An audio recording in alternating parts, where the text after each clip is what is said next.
Hello and welcome. Thank you for viewing this presentation. This talk is for the paper A Novel Design Pipeline for Authoring Tools. It is being conducted at Bournemouth University.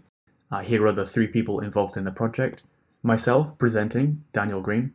I'm a PhD student at Bournemouth University, studying narrative, tools, and user experience. My handles for social media are at KasumiL5X if you'd like to connect. I'd like to begin with this quote, my personal motivation for this project. Ease of use may be invisible, but its absence isn't. Unfortunately, many of our own systems fall into the latter half of this quote. I'll firstly discuss the motivations we have for this project.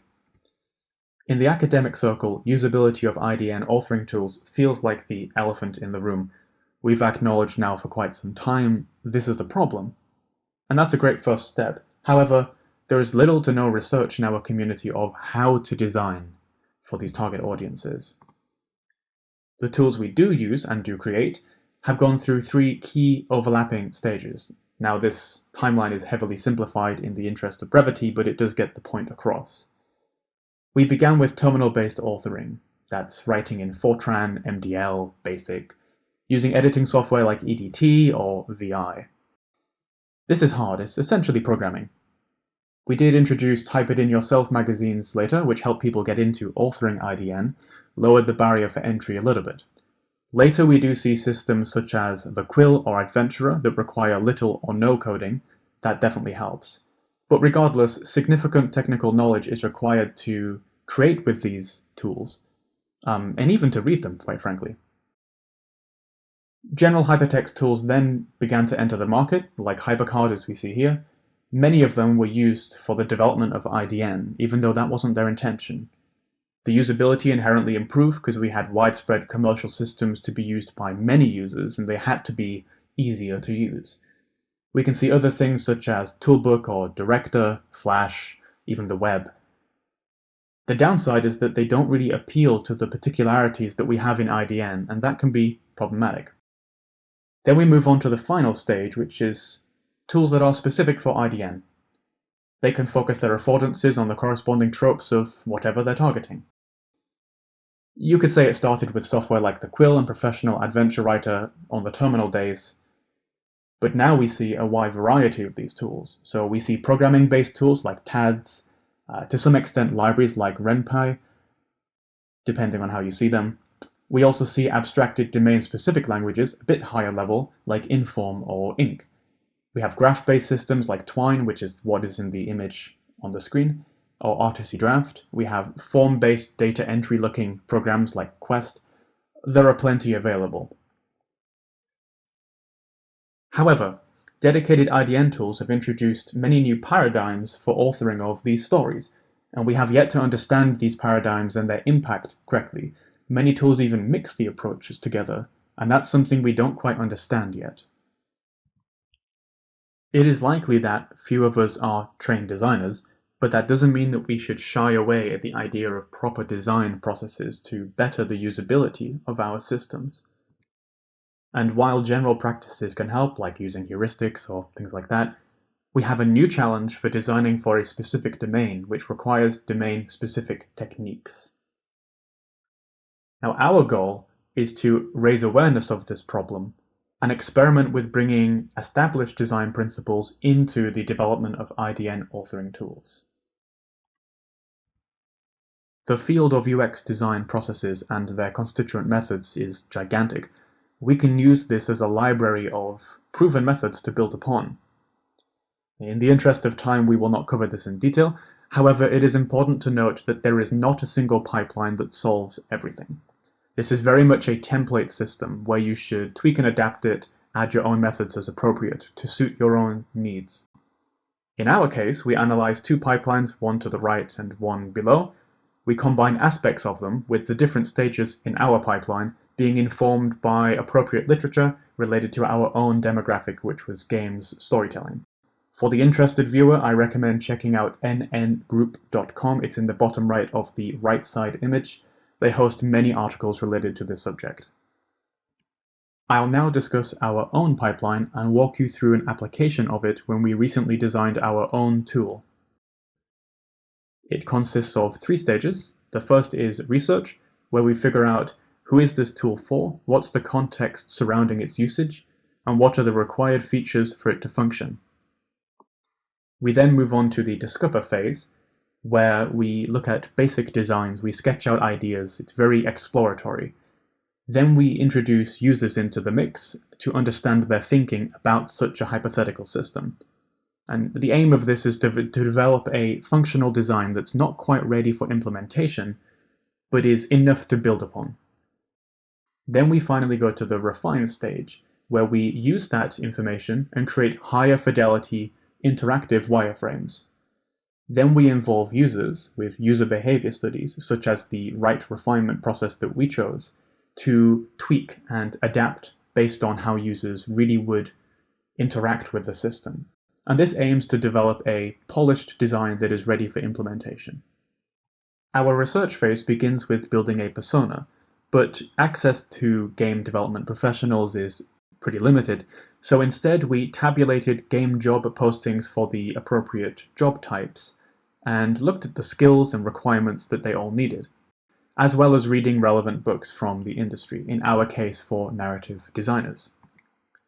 We then decided where the tool fits best in the games authoring pipeline by analyzing various narrative talks from GDC and reading relevant books, covering the upstream and downstream processes around the tool. This helped us fit the tool into the pipeline. We finally built a set of required functions, the minimum viable product, essentially, that the tool would contain. This was based on our underlying narrative model, our own vision of the tool, and the goals of the persona. In our discover phase, we began by sketching out several initial designs, with 2 of them being mocked up in Adobe XD. These designs built upon the previous information from the research phase. The first design, as you can see on the right, featured a graph with nodes. The bottom left had a hierarchy in the toolbar and many buttons for creation and also editors. The second design was more of an IDE approach with an outliner for the hierarchy, and it featured node views like before, but they were nested. We then provided that information that we gathered from the research phase to the participants in our study. This included a high-level description of the model's supported functionality. We tweaked everything to not be leading, so for example, we didn't mention the word node to suggest graphs. Participants then sketched out their interface and the interactions they envisioned when given the description of such a system. We then had discussions with them about their approaches, our 2 prototypes, the similarities and differences between them, and their general thoughts to such a system. Our refine phase began by creating a high-fidelity prototype, the beginnings of which can be seen on the right, based on the previous phase output. This design was then expanded and contextualized to contain actual examples, real-world examples, in this case 3 examples from the Mass Effect game. This obviously resulted in a significantly larger space. Many of the different screens you can see on the right, the connections are hidden, but they're all interlinked to make an interactive prototype of the actual tool. Alongside this, we also made a design notebook which highlighted every single feature the tool has and exactly the way that we intend them to function. And then, in preparation for the next stage, we made a list of the tasks that users should be able to do based on the minimum functionality we think the system should have. That's inspired by the MVP and a lot of information from the research phase. We then took the contextualized interactive prototype, the write tasks I just mentioned, and ran a write study. This allowed us to identify and fix most of the usability problems in our design. The spreadsheet on the right shows one of the outputs from the write study, where we're able to track the different tasks that people struggled with or completely failed to do. When we make changes, we then note that, what the change was, and who experienced that change, so that we can see whether the changes were successful.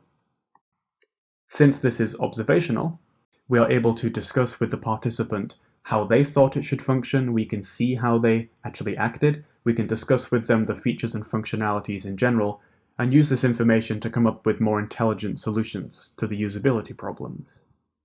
And the RI in write is rapid and iterative. It's intended to be modified as it goes along, and to be modified quickly.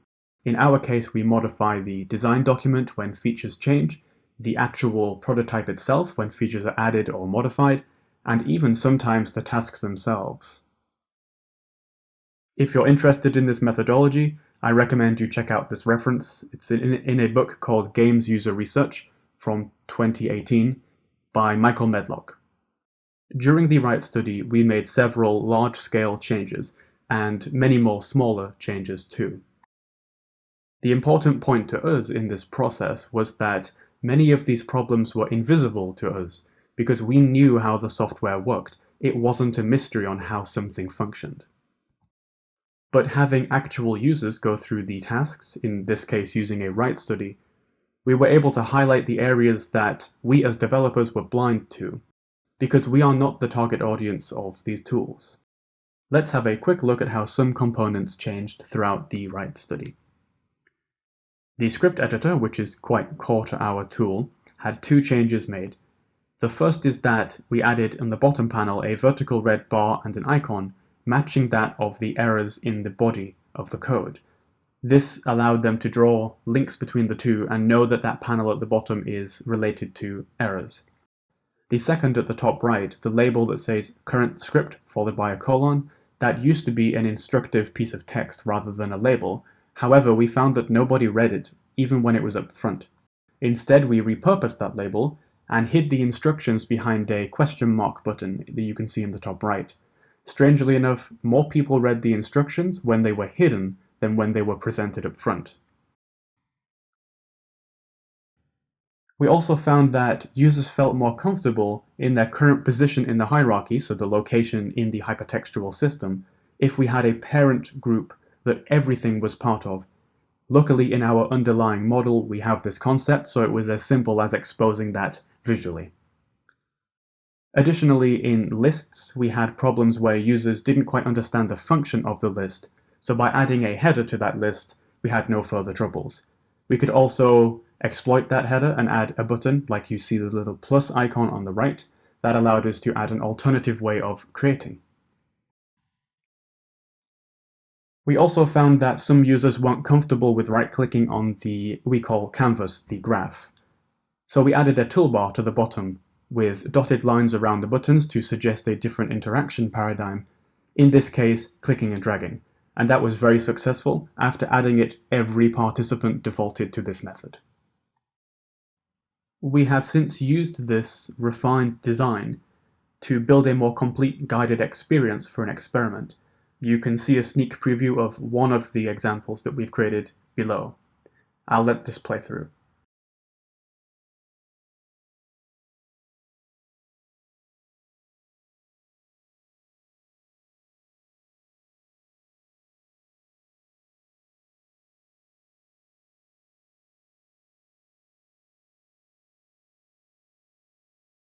I'd like to wrap up with a few key takeaways we have from this process.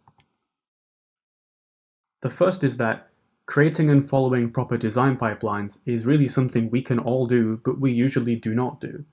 And we as a community need to not only acknowledge this is a problem, but care about it more actively. As mentioned earlier, there is no single pipeline for this. It really depends on what you're doing. However, our demonstrated pipeline, as with the NN group pipeline, is an example, a template that you can use to adapt and modify for your own project's needs. In our case, starting our pipeline with solid research, so who is it for, when will it be used, what should it do, helped us to keep that initial design focus throughout the project without feature creep. We also found that by including a collaborative process with users, we were able to gain insight into their high-level functionality thinking, what they wanted, how things worked in their mind, and that allowed us to develop a deeper understanding of what we were creating.